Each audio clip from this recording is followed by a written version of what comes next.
आज हम सूर्य के गोचर परिवर्तन की बात करने जा रहे हैं, उस गोचर परिवर्तन की जो कि आपके धन भाव पर हो रहा है। आपको जानना इसलिए भी आवश्यक है क्योंकि यही वो स्थान है जो आपके पैसों का भाव है, साथ ही आपके कुटुंब का भाव है, और यही वो भाव है जो आपकी अपनी वाणी होती है।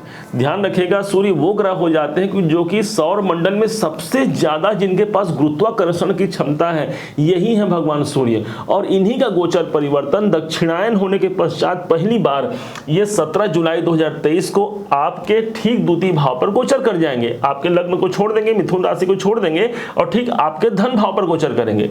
अब यही सूर्य भगवान आपके जीवन में कुछ चुनौतियों को लेकर के आएंगे, कुछ चैलेंजिंग सिचुएशन को लेकर के आएंगे, और साथ ही साथ कोई उपहार, कोई सौगात भी आपके जीवन में देंगे, कोई गिफ्ट आपको प्रदान करेंगे।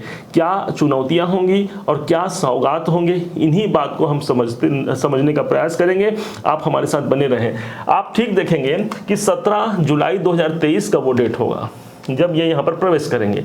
जिनके राशि पर प्रवेश करते हैं वो राशि किनकी है?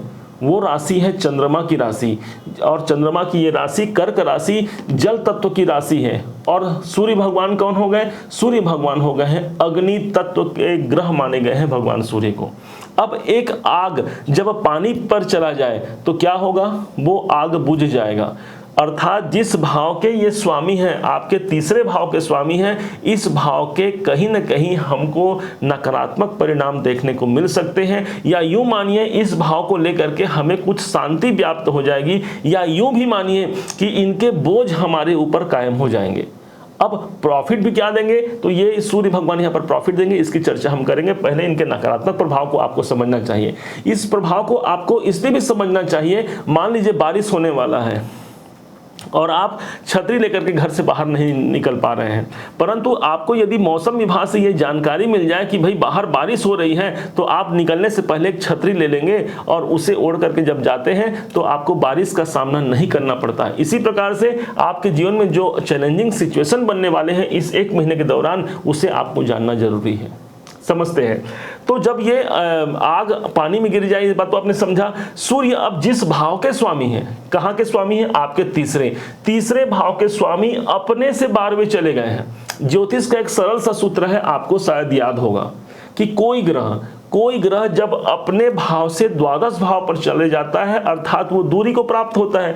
जैसे कि ये प्रथम भाव हो गया, अब यहां से द्वादश कौन हो गया? 12वां घर कौन सा हो? ये होगा। उसी प्रकार से यहां से 12वां घर आपका लग्न होगा। ठीक इसी प्रकार से सूर्य देवता अपने से दूर चले गए हैं। अब दूर चले गए हैं, इसका मतलब ये यहाँ के आपको पूरे परिणाम नहीं दे सकते, और साथ ही साथ ये जिसके राशि में गए वहां पर बुझ गए हैं, अच्छा प्रभाव नहीं दे पाएंगे। क्यों? क्योंकि चंद्रमा की राशि कर्क राशि संवेदनशील राशि है, शांति प्रदान करने वाली राशि, जल तत्व की राशि है। यहां पर जाकर के सूर्यदेव शांत। तो किसी भी प्रकार से यदि कंपटीशन आपके जीवन में है तो आप ये समझिए उन कंपटीशन को लेकर के आपके मन में एक शांति व्याप्त हो जाएगी। मतलब हो सकता है इस टाइम पर वो कंपटीशन आप छोड़ दें और छोड़ करके कुछ समय के लिए आप आराम से शांति महसूस करते हुए अपने घर पर ही रहना, अपने कुटुंब के साथ रहना, क्योंकि एक कुटुंब का भाव है, वहां पर आपको शांति प्राप्त हो सकती है। अब यही वो भाव है जो संचार माध्यमों का है। यदि आप संचार माध्यम से जुड़े हुए हैं तो आप देखेंगे कि आपके इन माध्यमों के द्वारा आपको कोई ना कोई प्रॉब्लम घर पे आ सकती है, जैसे कि टीवी का खराब हो जाना, एसी का खराब हो जाना, या मतलब कोई भी इलेक्ट्रॉनिक सामान भी यहाँ पर प्रभावित हो सकते हैं। ऐसे इंटरनेट का यहाँ पर बाधा आना, ये सारे चीज हमारे तीसरे भाव से संबंधित है। यदि कोई एग्रीमेंट होने वाला है तो इन एग्रीमेंट भी जो होने की संभावना है, कोई अनुबंध होने की संभावना है, यहाँ पर भी उसे स्टे लगने की संभावना है, अर्थात रोक लगने की संभावना है। और यही नहीं, ये सब हमको दूसरे भाव पर दिखेंगे। मतलब वो सारा बोझ आपके ऊपर रहेगा भी कि कैसे उसे मेंटेन करना है। भाई बहनों का एक बोझ आ सकता है हमारे माइंड पर, हमारे ऊपर में, कैसे उनके लिए हमें बेहतर करना है, कैसे उनके लिए अच्छा करना है। अब बड़े ध्यान से समझिएगा, यही वो भाव है आपके मार्केटिंग का, यही वो भाव है जो लोग कंपटीशन एग्जाम दे रहे हैं, जो बच्चे, उनके लिए भी यहाँ पर 12वें घर पर होने के कारण उनको भी यहाँ पर कुछ थोड़ी मोड़ी परेशानी देखने को मिलेगी। अब क्या प्रभाव होगा सूर्य का? सकारात्मक प्रभाव क्या होगा? तो भाई दूसरे भाव का यदि नेचुरल यदि देखा जाए तो सूर्य चंद्रमा की राशि पर है, जो कि इनके मित्र की राशि है। आप यदि मित्र के घर पर जा रहे हैं तो कहीं ना कहीं आपको इस भाव के सकारात्मक परिणाम भी दिखेंगे। क्या परिणाम मिलेंगे? आर्थिक परिप्रेक्ष्य से यदि देखा जाए तो इसे बहुत अच्छा समय माना जाएगा। क्यों? क्योंकि सूर्य यहाँ पर सूर्य का प्रभाव होता है। यदि धन भाव पर सूर्य हो जाते हैं तो धन किस प्रकार हो जाता है? राजा के समान धन होने की संभावना। यहाँ पर चंद्रमा की राशि में है, इसलिए वहां पर शांति भी प्राप्त होगी। अपने आर्थिक मामलों को लेकर के यहाँ पर शांति आपकी व्याप्त हो सकती है। अब यही वो स्थान है जो आपके कौटुंबिक जनों का है, आपके पारिवारिक जनों का है, तो उनके साथ मिलकर के आप शांति अनुभव करेंगे। बोझ तो रहेंगे, तीसरे भाव के सारे बोझ रहेंगे, तो कुछ चैलेंजिंग सिचुएशन तो रहेंगे, क्योंकि चैलेंज का भाव ही यही है। किसी यात्रा पर आपको जाना है परंतु उस कार्य को टालने का एक आप प्रयास कर सकते हैं। क्यों? क्योंकि आपको इस समय पर कुटुंब में रहना ज्यादा भाएगा। या ये मान सकते हैं कि अपने धन को बढ़ाने के लिए आप ज्यादा प्रयास इस टाइम पर कर पाएंगे। सूर्य जहां पर होते हैं उस भाव पर हमें गर्व होता है। हमारा मतलब सूर्य को आत्मा कहा गया है, आत्मकारक ग्रह कहा गया है, इसलिए आप कहाँ रहेंगे? सबसे ज्यादा इस टाइम पर, इस पूरे एक महीने में 17 जुलाई से लेकर के 17 अगस्त के दरमियान सबसे ज्यादा आप पैसों के इर्द गिर्द रहने वाले हैं। कैसे मेरे पैसों की वृद्धि होगी, कैसे मैं अपने कुटुंब के लिए बहुत अच्छा कर सकता हूं, कैसे ये प्रयास रहेगा कि अपने प्रयासों के द्वारा कैसे मैं परिणाम को हासिल कर पाऊंगा, ये सबसे ज्यादा एक अहम आपके जीवन पे रहेगा। क्योंकि सूर्य हमारा स्वाभिमान है, तो स्वाभिमान किसमें होगा? अपने पैसों को लेकर के भी हो सकता है, अपने कुटुंब परिवार को लेकर के हो सकता है। सूर्य हमारे वाणी के स्थान पर है, बोलना नहीं है, दूसरा भाव हमारा वाणी भी है। तो इसलिए जब राजा का प्रभाव हमारे वाणी पे आ जाए तो बात जो होगी वो बड़े गर्वपूर्ण बात आप करने वाले हैं। एक ज्ञान भी है सूर्य के अंदर में, एक ओज है, तो वाणी में वो एक ओज पैदा कर सकता है। परंतु भूलना नहीं है, सूर्य यहाँ पर चंद्रमा की राशि पर होने के कारण हो सकता है गले से संबंधित कोई प्रॉब्लम भी यहाँ पर दिखने को मिल सकता है। सूर्य जब यहाँ पर होते हैं तो गले संबंधित हमको कोई ना कोई, चाहे कफ हो, चाहे टांसिल हो, या किसी प्रकार से गले से संबंधित या वाणी से संबंधित हमको बोलचाल में भी या मुख में कोई परेशानी आने की संभावना यहाँ पर सर्वाधिक बन जाती है।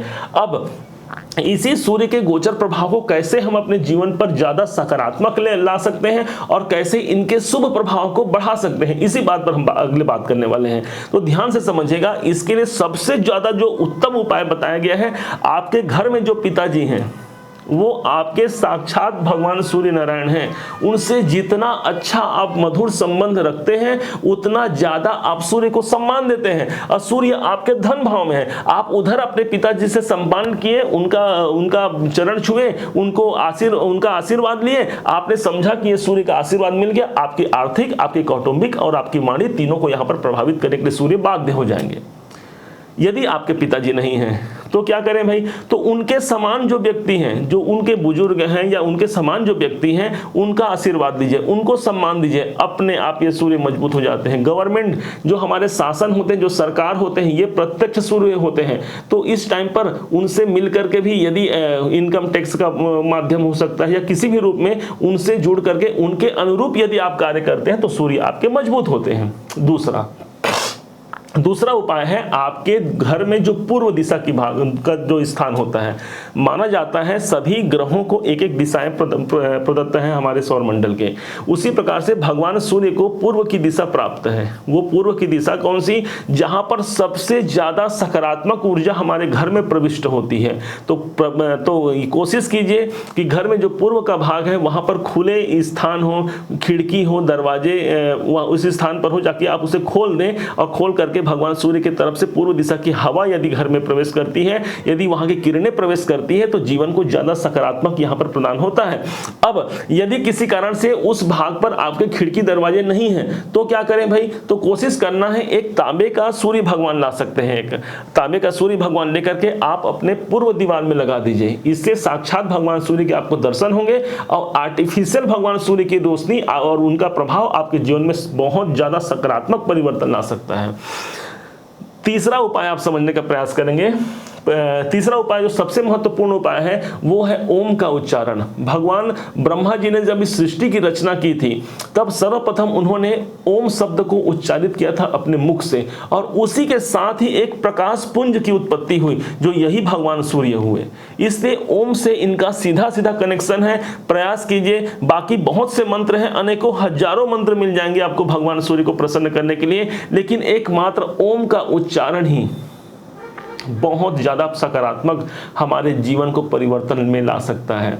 माना जाता है कि ब्रह्मा के वेदों से निकले ओम ओम ओम, ब्रह्मा के वेदों से निकले ओम ओम ओम, शिव शंकर की डमरू बोले ओम ओम ओम।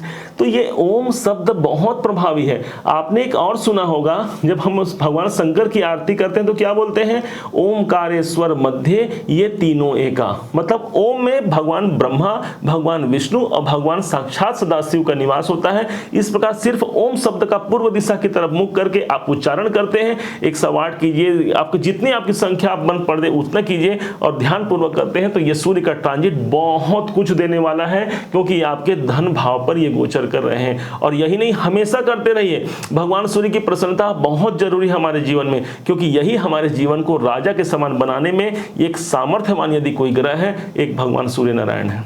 उम्मीद है आप सबने इसे समझा होगा, सबने इसे जाना होगा। यदि आपने इसे समझा है, जाना है और हमारे समझाने का प्रयास यदि आपको सार्थक लगा हो, हमारे समझाने का तरीका यदि आपको सार्थक लगा हो, तो अपना प्यार भरा लाइक और कमेंट करना मत भूलिएगा।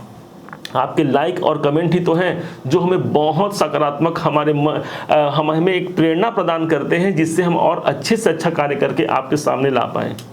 और हाँ, यदि अभी तक आपने चैनल को सब्सक्राइब नहीं किया है, सब्सक्राइब भी कीजिएगा। पुनः एक बार फिर आप सभी का दिवस बहुत मंगलमय हो। इन्हीं शुभकामनाओं के साथ जय सूर्यदेव।